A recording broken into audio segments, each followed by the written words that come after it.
సత్యాన్వేషణ టీవీ కార్యక్రమమునకు స్వాగతం. మీ జీవితంలో శాంతి లేదా? మీ జీవితమును ప్రయాసతో బతుకుచున్నారా? రండి, యేసు మిమ్మును ఈ బాధల నుండి విడిపించును, సత్యము మిమ్మును స్వతంత్రులుగా చెయ్యును. ఈ కార్యక్రమమును వీక్షించటం ద్వారా ప్రభువు దీవెనలు పొందండి. సత్యాన్వేషణ టీవీ కార్యక్రమాన్ని వీక్షిస్తున్నటువంటి మీ అందరికీ ప్రభు అయిన యేసుక్రీస్తు వారి యొక్క శుభప్రదమైన నామములో మీ అందరికీ వందనాలు తెలియచేస్తూ ఉన్నాను. ఈ కార్యక్రమాల ద్వారా మీరు దైవ వర్తమానాలను విని మీరు ఆధ్యాత్మికంగా మీరు ఆశీర్వదింపబడుతున్నారనే ఆ విషయాన్ని బట్టి దేవుణ్ణి స్తుతిస్తూ ఉన్నాము, దేవుణ్ణి గణపరుస్తూ ఉన్నాము. ప్రార్థన చేసుకుని దేవుని యొక్క వాక్యములోనికి వెళదాం. తలల వంచి కళ్ళు మూసుకుందాం, ప్రార్థించుకుందాం. పరిశుద్ధుడా, ప్రేమమయుడా, జీవము కలిగిన మా తండ్రి, మీ శ్రేష్టమైన ఘనమైన నామానికి వందనాలు స్తోత్రాలు చెల్లిస్తూ ఉన్నాము. ఈ టీవీ కార్యక్రమం ద్వారా మీ యొక్క వర్తమానాలు వినిచున్నటువంటి బిడలతో మీరు సూటిగా స్పష్టముగా దేవుని వాక్యము ద్వారా మీరు మాట్లాడమని మిమ్మలను బ్రతిమలాడుతూ ఉన్నాను. వాక్యములో ఉన్నటువంటి సత్యాన్ని గ్రహించగలిగిన ఆత్మజ్ఞానం బిడలకు దయచేయండి. ఈ వాక్యము ద్వారా వారు ఆత్మీయ మేళ్ళు పొంది మీ యొక్క సువార్త నాయన మరి ఈ యొక్క యాత్రలో ప్రభువా వారు సాక్షులుగా ఉండటానికి మీ కృపను వారికి దయచేయమని ఈ మనవులు యేసు నామములో అడిగి వేడుకొనుచు ఉన్నాను తండ్రి, ఆమేన్. ప్రియమైనటువంటి దేవుని విశ్వాసులారా, దేవుని యొక్క పిల్లలారా, దేవుని యొక్క మహాకృపను బట్టి మనమందరము కూడా దేవుని యొక్క శిలువ త్యాగ పూరితమైనటువంటి ఆ బలియాగము ద్వారా దేవుని చేత సహవాసములో ఉంచబడి ప్రేమింపబడుతూ ఉన్నాము. అందును బట్టి దేవుణ్ణి స్తుతిస్తూ ఉన్నాము. ఈరోజు దేవుని యొక్క వాక్యములో ఉన్నటువంటి పౌలు ఒక మాటను ప్రస్తావిస్తూ అది ఈ యొక్క క్రైస్తవ లోకానికి తెలియచేస్తూ ఉన్నటువంటి యొక్క మాట. అపోస్తుడైనటువంటి పౌలు ఫిలిప్పీలకు రాసినటువంటి పత్రిక 3వ అధ్యాయములో ఉన్నటువంటి ఒక మాట, 3వ అధ్యాయము 18వ వచనాన్ని నేను మీకు చదివి వినిపించాలని ఇష్టపడుతూ ఉన్నాను. అనేకులు క్రీస్తు శిలువకు శత్రువులుగా నడుచుకొనుచు ఉన్నారు. వీరిని గూర్చి మీతో అనేక పర్యాయములు చెప్పి ఇప్పుడును ఏడ్చుచు చెప్పుచూ ఉన్నాను. ప్రియులారా, గమనించండి. ఈ రోజున క్రైస్తవ లోకము సిలువ వైపు చూచుట అనేటువంటిది ఎంత మాత్రము కూడా వారు ఆ సిలువ పట్ల మనసు ఉంచటము లేదు అనే విషయాన్ని నేను మీకు తెలియచేస్తూ ఉన్నాను. ఎందుకంటే వారి యొక్క ప్రవర్తన, మరి వారి యొక్క క్రియలు, వారి యొక్క లోకపు యొక్క నడత, పౌరుతి, వీటన్నిటిని బట్టి కూడా సిలువలో ఉన్నటువంటి యొక్క అంతరంగిక ఆ విలువలను గ్రహించగలిగితే క్రైస్తవులంగా ఈ లోకములో ఏ తప్పిదము కూడా మనము చేయజాలము అనే విషయాన్ని నేను మీకు తెలియచేస్తూ ఉన్నాను. ప్రియులారా, పౌలు ఎంత ఆయన యొక్క బాధాతప్త హృదయంతో ఈ విషయాన్ని ప్రస్తావిస్తున్నట్లుగా మనం చూస్తూ ఉన్నాం. అనేకులు క్రీస్తు శిలువకు శత్రువులుగా నడుచుకొనుచూ ఉన్నారు. మెజారిటీ ఆఫ్ ద పీపుల్, చాలామంది, అనేకులు శిలువకు శత్రువులుగా. అంటే ఈ మాట ఎందుకు ప్రస్తావించబడిందంటే, చాలామంది ప్రభువును మేము ఎరుగుదము అని అనుకుంటున్నారేమో కానీ ప్రభువు మాకు తెలుసు, ప్రభువుని మేము వెంబడిస్తూ ఉన్నాము, ప్రభు యొక్క అనుచరులుగా లేక భక్తిపరులుగా లేక విశ్వాసులుగా మేము ఈ లోకములో చెలామణి అవుతూ ఉన్నాము అని అనుకుంటున్నారేమో కానీ వారి యొక్క జీవితాలను బట్టి, వారి యొక్క మనస్థితిని బట్టి, వారి యొక్క ప్రవర్తనను బట్టి, వారి యొక్క క్రియా స్వారూప్యతలో ఉన్నటువంటి యొక్క పనులను బట్టి అవి మనలను నిజమైన క్రైస్తవులా కాదని బట్టబయలు చేయటంలో ఎటువంటి సందేహము లేదు అనే విషయాన్ని నేను మీకు తెలియజేస్తూ ఉన్నాను. పౌలు అందుకునే ఒక మాట మాట్లాడుతూ ఉన్నాడు. విశ్వాసమునకు కర్తయు దానిని కొనసాగించు యేసు వైపు మీరు చూడాలి, మీరు దేవుని వైపు చూడాలి. ఆ యొక్క శిలువ త్యాగపూరితమైనటువంటి యొక్క ప్రభు యొక్క ఆ స్థితిని మనం చూసినప్పుడు ఆ విలువను బట్టి క్రైస్తవ భవిష్యత్తు వాణి ఉంటుంది అనే విషయాన్ని నేను మీకు తెలియచేస్తూ ఉన్నాను. మీరు ఎప్పుడైనా యేసు ప్రభువుల వారి యొక్క ఆ శిలువ మరణ, ఆ శ్రమల ఆ స్థితిని ఎప్పుడన్నా మరొకసారి మీరు వీక్షించారో లేదో కానీ, నేనైతే మరి యేసు ప్రభువారి యొక్క ఆ శిలువలో ఉన్నటువంటి యొక్క ఆ త్యాగాన్ని నేను జ్ఞాపకం చేసుకొని తరించి సన్నిధిలో ప్రార్థించినప్పుడు అనేకమైనటువంటి యొక్క మరి విషయాలు దేవుడు వెల్లడిపరుస్తాడు అనటంలో నాకైతే ఎటువంటి సందేహము లేదు. ప్రియులారా, నిన్ను నీవు సిలువకు అప్పగించుకున్నప్పుడు ఆ సిలువ ద్వారా నీ యొక్క జీవితము ఆ యొక్క సిలువలో బట్టబయలు అవుతుంది అనే విషయాన్ని నేను మీకు తెలియచేస్తున్నాను. ఎప్పుడైతే ఆ సిలువ మరణ ఆ అనుభవంలో నీవు ఉండగలుగుతావో ఖచ్చితంగా నీలో పెనుమార్పులు రాగలుగుతాయనే విషయాన్ని నేను మీకు తెలియచేస్తూ ఉన్నాను. ఆ సిలువ యేసుక్రీస్తు ప్రభువారి యొక్క ఆ శ్రమల సిలువ త్యాగపూరితము ద్వారా నీవు విమోచింపబడ్డావు. ఆయన యొక్క సిలువ రక్తము ద్వారా నీవు కడగబడ్డావు. ఆ సిలువ రక్తము ద్వారా నీవు రక్షింపబడ్డావు అనేటువంటి సత్యాన్ని నీవు గ్రహించగలుగుతావు అనే విషయాన్ని నేను మీకు తెలియచేస్తూ ఉన్నాను. ఇక్కడ పౌలు ఆ విషయంలో ఎంతగానో దుఃఖిస్తున్నట్లుగా మరి ఏడ్చుచు ఈ విషయాన్ని లోకానికి తెలియచేస్తున్నట్లుగా మనం చూస్తూ ఉన్నాము. కనుక ప్రియ దేవుని విశ్వాసులారా, ప్రియ దేవుని టీవీ చూస్తున్నటువంటి యొక్క భక్తిపరులారా, ఒకసారి మీరు ఆలోచన చేయండి. అదే విషయాన్ని ఈ సిలువలో ఉన్నటువంటి ఔన్నత్యాన్ని ఇక్కడ మనం గమనించవలసినటువంటి వారుగా ఉన్నాము. కొలస్సీ సంఘానికి పౌలు చాలా స్పష్టంగా ఈ మాటలు తెలియచేస్తున్నాడు. చూడండి, ఒకసారి అపోస్తుడైనటువంటి పౌలు కొలస్సీలకు రాసినటువంటి పత్రిక 1వ అధ్యాయము మరి 19వ వచనములో మనం గమనించినట్లయితే, ఆయన యందు సర్వ సంపూర్ణత నివసింపవలననియు ఆయన శిలువ రక్తము చేత సంధి చేసి ఆయన ద్వారా సమస్తమును కూడా, అవి భూలోకమందున్నవైనను పరలోకమందున్నవైనను వాటన్నిటినీ ఆయన ద్వారా తనతో సమాధానపరుచుకొనవలనని తండ్రి యొక్క ఇష్టపూర్వకముగా ఉన్నట్లుగా మనం చూస్తూ ఉన్నాం. సిలువలో ఉన్నటువంటి యొక్క ఔన్నత్యము, సిలువలో ఉన్నటువంటి విలువ మనం చూసినట్లయితే, మన ఆది తల్లిదండ్రులైనటువంటి వారు ఆదాము అవ్వలు మరి ఆ యొక్క ఏదెను తోటలో వారు పాపము చేసి మరి వారు తెచ్చుకున్నటువంటి యొక్క ఆ మరణపు యొక్క స్థితి ఒక్కటి మాత్రమే కాదు, కానీ దేవుని యొక్క సహవాసాన్ని కోల్పోయారు, దేవుని యొక్క సమాధానాన్ని కోల్పోయారు.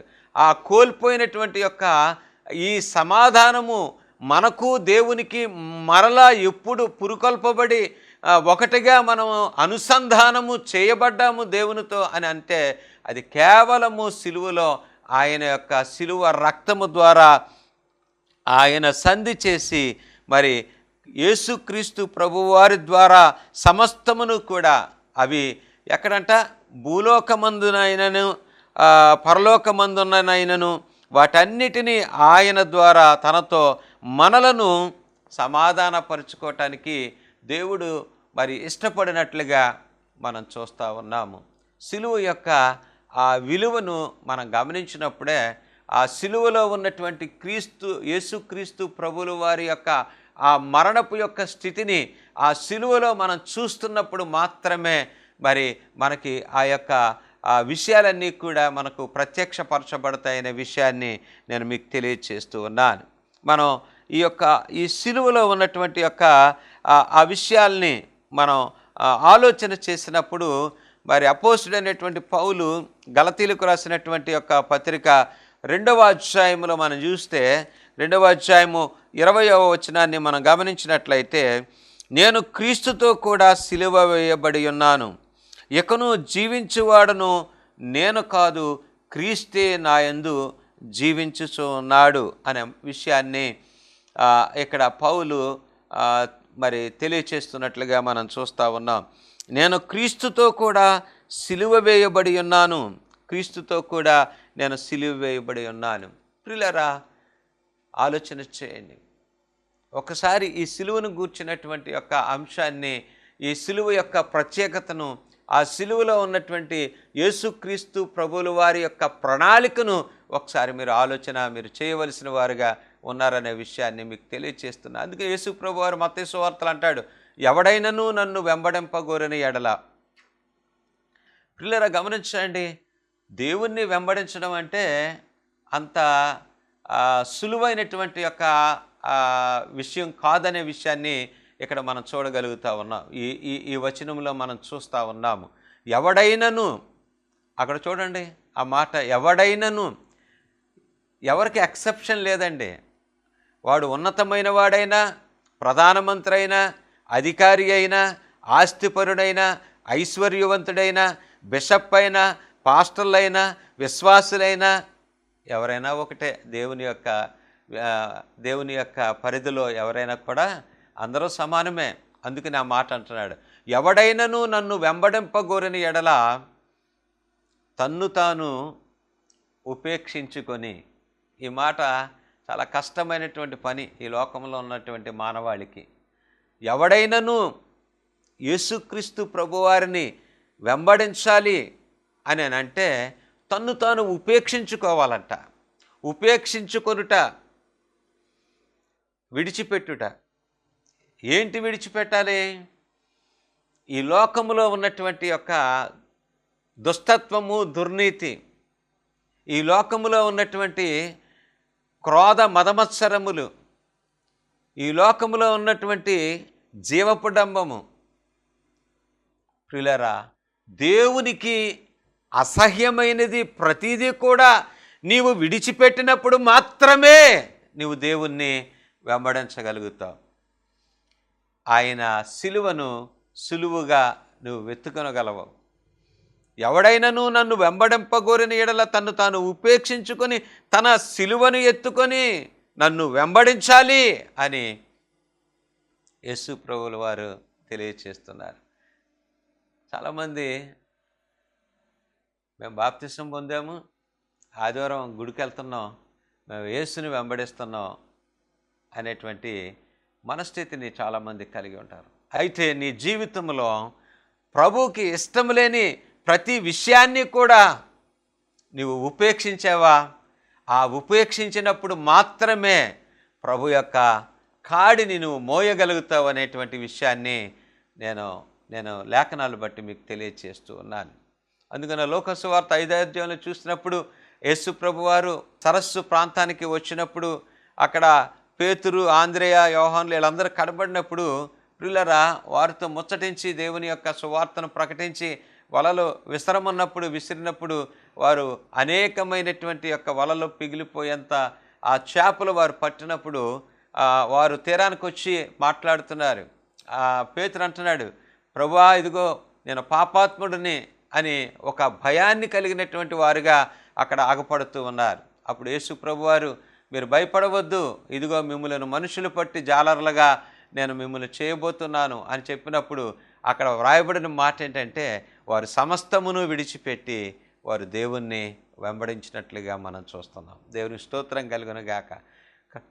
క్రీస్తు కొరకు నీవు నేను మరి ఏమి విడిచిపెట్టి ఏమి మరి ఉపేక్షించి మనం ప్రభువుని నిజమైనటువంటి యొక్క రక్షణ, నిజమైన మారు మనస్సు మనం కలిగిన వారుగా ఉన్నామా లేదా అనే విషయాన్ని ఆ సిలువలో మీరు తరించి మీరు చూడవలసిన అవసరత ఉన్నదనే విషయాన్ని మీకు నేను తెలియచేస్తూ ఉన్నాను.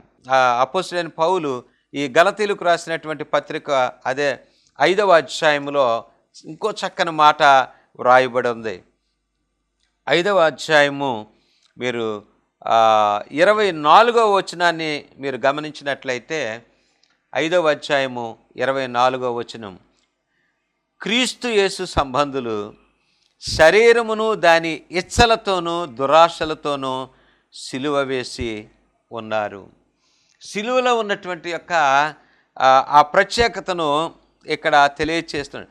ఏమంటున్నాడంటే, నిజముగా మీరు దేవుని విశ్వాసులైతే, నిజముగా మీరు దేవుని యొక్క సంబంధులైతే, మీరు నిజముగా దేవుని యొక్క వారసులైతే, నిజముగా మీరు దేవుని చేత పిలువబడిన వారైతే మీరు ఎలాగ ఉండాలంటున్నాడు ఇక్కడ. క్రీస్తు యేసు సంబంధులు శరీరమును దాని ఇచ్చలతోనూ దురాశలతోనూ సిలువ వేసి ఉన్నారు.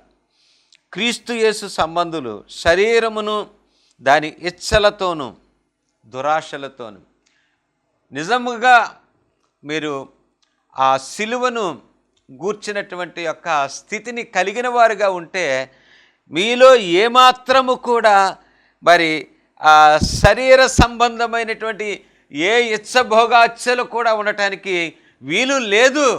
ఎటువంటి యొక్క దురాశలు మీలో ఉండటానికి వీలు లేదు అనే విషయాన్ని ఇక్కడ పౌలు ఇక్కడ గలతీ సంఘానికి తెలియచేస్తున్నాడు. క్రీస్తు యేసు యొక్క సంబంధులు శరీరమును దాని ఇచ్చలతోనూ దురాశలతోనూ మీరు సిలువ వేయబడాలి.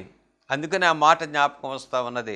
ఎవడైనను నన్ను వెంబడింపగోరని ఎడల తను తాను ఉపేక్షించుకొని తన సిలువను ఎత్తుకొని ఉపేక్షించాలి.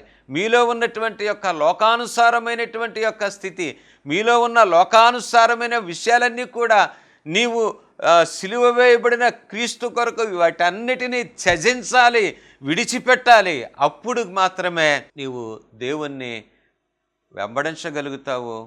అప్పుడు మాత్రమే నీలో నిజమైన భక్తి విశ్వాసము ప్రస్ఫుటముగా ఉన్నది అనటానికి నాకు ఎటువంటి సందేహము లేదు. ఆ విధంగా ఉండాలని నేను మీకు తెలియచేస్తూ ఉన్నాను.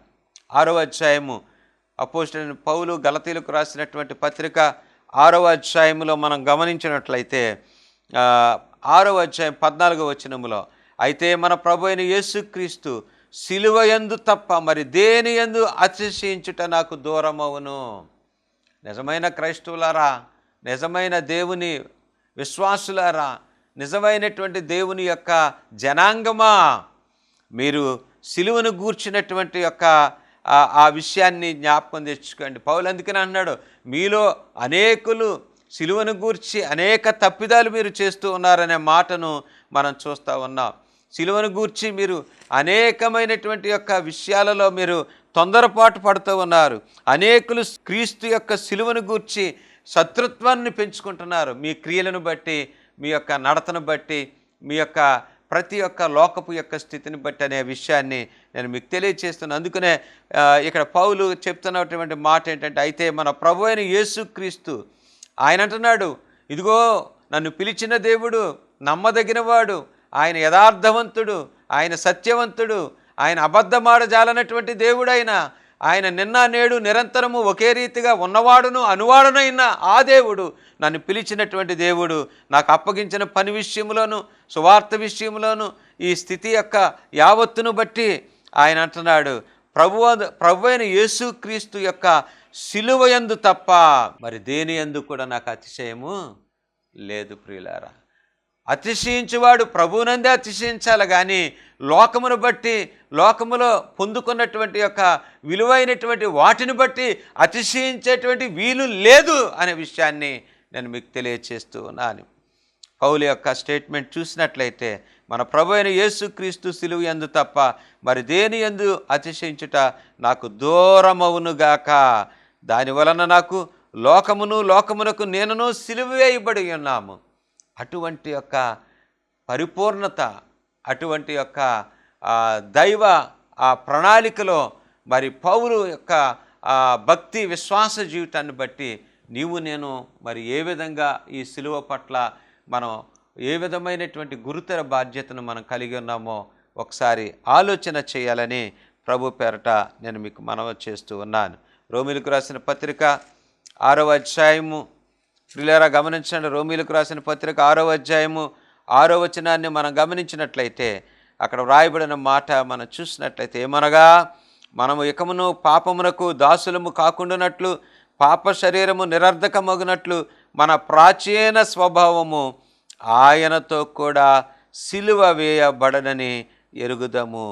మన ప్రాచీన స్వభావము ఆయనతో కూడా సిలువ వేయబడాలి. నీ స్వభావం యేసుక్రీస్తు ప్రభువారు ఆ సిలువలో ఆయన ఆ బలి అర్పణగా మన కొరకు చిందించినటువంటి ఆ యొక్క తన యొక్క స్వరక్తము చేత, తన సొత్తు చేత కొనబడినటువంటి ఆయన జనమైనటువంటి యొక్క మనము ఇంకనూ కూడా నీ స్వభావంలో మార్పు లేకుండా, నీ బ్రతుకులో మార్పు లేకుండా, నీ పాత రోత జీవితం కలిగి నేను యేసు ప్రభువుని నేను కలిగి ఉన్నాను, ఇంకా యేసు ప్రభువులో నేను ఉన్నాను, నేను అనేక విషయాల్లో నేను ఈ సహాయం చేస్తున్నాను, ఆ సహాయం చేస్తున్నాను, ప్రభు నామాన్ని బట్టి నేను అనేకమైనటువంటి అన్నదానము, వస్త్రదానము, ఇంకా అనేక దానాలన్నీ చేస్తున్నాను కదా, నేను క్రీస్తు బిడ్డనే కదా అని అనుకుంటే నీ స్వభావంలో మార్పు లేనంత కాలము కూడా నువ్వు దేవుని బిడ్డవు కావు అనే విషయాన్ని నేను మీకు తెలియచేస్తూ ఉన్నాను.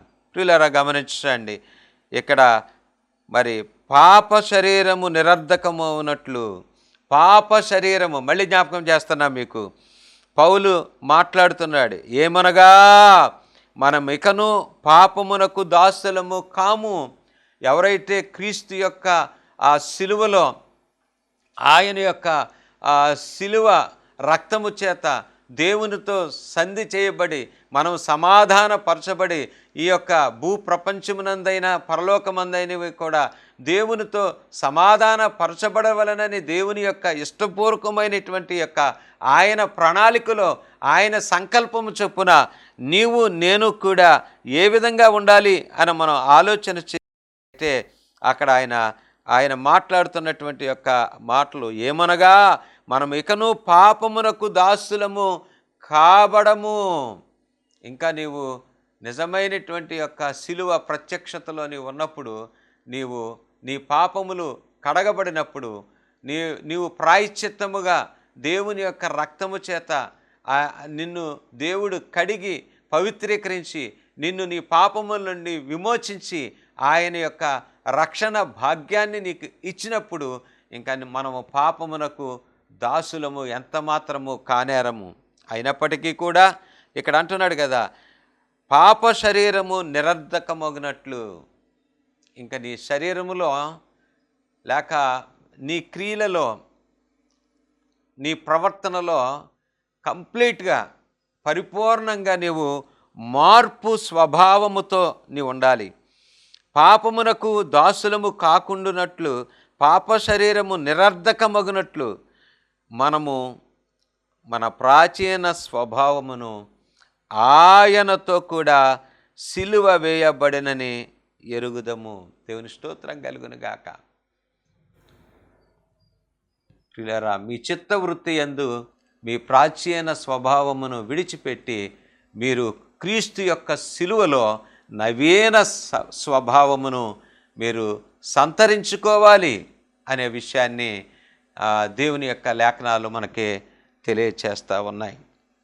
మన స్వభావములో మార్పు రావాలి, మన క్రియలలో మార్పు రావాలి, మన యొక్క నిజ జీవితములో మరి పాత రోత జీవితాన్ని విడిచిపెట్టి మరి నవీన క్రీస్తు యేసు యొక్క నవీన స్వభావమును మనం ధరించుకున్న క్రైస్తవ కుటుంబాలుగా, విశ్వాసులుగా మనం ఉండాలి అనే విషయాన్ని ఈ సిలువ యొక్క ప్రాశస్త్యములో మనకి ఈ గుణగణాలు మనకి అగపడతా ఉన్నాయి. దేవునికి స్తోత్రం కలుగును గాక. ప్రియులారా, మనం గమనించినట్లయితే సిలువ యొక్క అంతరంగికమైనటువంటి యొక్క విషయాలను ఆధ్యాత్మికంగా మనం అవపోషణ మనం చేసుకొని మన యొక్క జీవితాలలో ఆ సిలువలో ఉన్నటువంటి యొక్క ఆ అనుభూతిని నిత్యము కూడా మనం జ్ఞాపకం చేసుకోవలసిన వారుగా ఉన్నాము. కనుక మన యొక్క జీవితంలో మరి మనం క్రీస్తుతో కూడా మనం సిలువ వేయబడాలి. మన శరీరేచ్ఛలన్నీ కూడా క్రీస్తుతో కూడా సిలువ వేయబడాలి. లోకమునకును మనకును మనం దేవుని యొక్క ఆ క్రియలను బట్టి మనం సిలువ వేయబడాలి. మన స్వభావము, ప్రాచీన స్వభావమును మనం ఆ సిలువలో దేవుని ద్వారా మనం విడిచిపెట్టవలసిన వారుగా ఉన్నాము. యేసు యొక్క సిలువను ఎత్తుకొని ఆయనను వెంబడించేటువంటి యొక్క పరిపూర్ణమైనటువంటి యొక్క ఆ యొక్క విశ్వాస భక్తి, ఆ సహవాస జీవితాన్ని మనం కలిగిన వారుగా ఉండాలి అనే విషయాన్ని నేను మీకు తెలియచేస్తున్నా. ప్రియ దేవుని సంఘమా, దేవుని విశ్వాసులారా, పౌలు ఎంతో దుఃఖిస్తూ ఉన్నాడు, ఎంతో బాధపడుతూ ఉన్నాడు. ఆయన ఎంతో తన ఆ మనసులో గాయపరచబడినటువంటి యొక్క ఆ విషయాన్ని మనకు తెలియచేస్తూ ఉన్నాడు. అనేకులు క్రీస్తు సిలువకు శత్రువులుగా నడుచుకుంటూ ఉన్నారు. కనుక ఈ శత్రుత్వం, ఈ సిలువ యొక్క శత్రుత్వం దేవునితో, క్రీస్తుతో అది ఎంత మాత్రము కూడా సరైనటువంటిది కాదు. ప్రియులారా, నీవు నిత్యము ప్రార్థించొచ్చేమో కానీ, నువ్వు మందిరానికి వెళ్ళొచ్చేమో కానీ, నీవు అంగలార్చొచ్చేమో కానీ, లేక ఉపవాసం ఉండొచ్చు కానీ, క్రీస్తు యొక్క సిలువతో ఆ శత్రుత్వము కలిగినటువంటి యొక్క ఆ ప్రవర్తన కానీ, ఆ క్రియలు కానీ నీలో ఉన్నప్పుడు నీవు పొందవలసిన గొప్ప భాగ్యము, నీవు పొందవలసినటువంటి ఆ నిత్య రాజ్య ఆ వారసత్వాన్ని నువ్వు కోల్పోతావు అనే విషయాన్ని నేను మీకు తెలియచేస్తూ ఉన్నాను. కనుక సిలువ యొక్క శత్రుత్వాన్ని కలిగించేటువంటి యొక్క ఆ పౌరుతిని మీరు విడిచిపెట్టండి. దేవుని యొక్క వాక్యానుసారమైన జీవితాలు జీవించండి. ప్రభు అట్టి కృప దేవుడు మీ అందరికీ దయచేయనుగాక. ప్రార్థన చేసుకుందాం. పరిశుద్ధుడా, జీవము గల మా తండ్రి, మీకు వందనాలు, స్తోత్రాలు. ప్రభువా, నాయన సిలువలో ఉన్నటువంటి యొక్క ఔన్నత్యాన్ని నాయన మేము గ్రహించవలసిన వారుగా ఉన్నాము.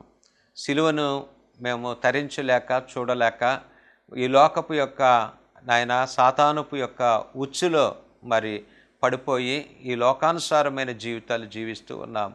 సిలువలో ఉన్నటువంటి యొక్క ఔదార్యాన్ని మా కొరకు ఆ సిలువ యొక్క శ్రమ అనుభవాన్ని మేము ఎప్పుడైతే కలిగి ఉంటామో మా జీవితాల్లో కూడా ప్రభువా ఆ సిలువను గూర్చినటువంటి యొక్క ఆ పౌలు ఎందుకు అతడు నాయన దుఃఖిస్తున్నాడో, పౌలు ఎందుకని ఈ యొక్క జీవితాలను బట్టి అతడు దుఃఖపడుతున్నాడో నాయన మాకు అర్థమైంది. ప్రభువా, ఈ యొక్క సిలువ త్యాగపూరితమైన మీ జీవితంలో మేము పాలిభాగస్తులుగా మేము ఉండాలి. సిలువకు శత్రుత్వం అది క్రైస్తవ విశ్వాసానికి, కుటుంబానికి, సంఘానికి అది సరైనటువంటిది కాదు. కనుక సిలువ యొక్క మాధుర్యతను మేము కలిగి ఆ సిలువలో ఉన్నటువంటి యొక్క ఆ యొక్క పరిపూర్ణతను మేము కలిగి జీవించే జీవితాలు నాకు మాకు అందరికీ దయచేయమని నాయన ఇదిగో తండ్రి వీక్షిస్తున్నటువంటి బిడ్డలను దర్శించండి. ఆయన వారి యొక్క జీవితాల్లో వారికి రావాల్సిన ఆశీర్వాదాలు, మేళ్ళు, దీవెనలతో వారిని బలపరచండి. అస్వస్థతగా ఉన్న వారికి స్వస్థత దయచేయండి. ఆయన అవసరతల్లో ఉన్న వారికి ప్రతి అవసరత మీ మహదైశ్వర్యములో నుండి నాయన నిండుగా మెండుగా వారికి దయచేయమని, వారిని ప్రత్యేకంగా దర్శించి దీవించమని ఈ మనవులు యేసునామములో అడిగి వేడుకొనుచు ఉన్నాను తండ్రి. ఆమెన్. తండ్రి, కుమార, పరిశుద్ధాత్మ త్రియేక దేవుని యొక్క దీవెనలు మెండుగా వారికి అనుగ్రహించబడను గాక. ఆమెన్. ఉచిత బైబిల్ కోర్స్ మీ ఇంటి వద్ద నుండే చేయవచ్చును. కోర్సు పూర్తి చేసిన వారికి సర్టిఫికెట్ ఇవ్వబడును. మీ ప్రార్థనా అవసరతలకు మా చిరునామా reverend Suresh Babu, post box 5, SR Nagar post, Rajahmundry 533105, తూర్పు గోదావరి జిల్లా. Phone number 9441639372.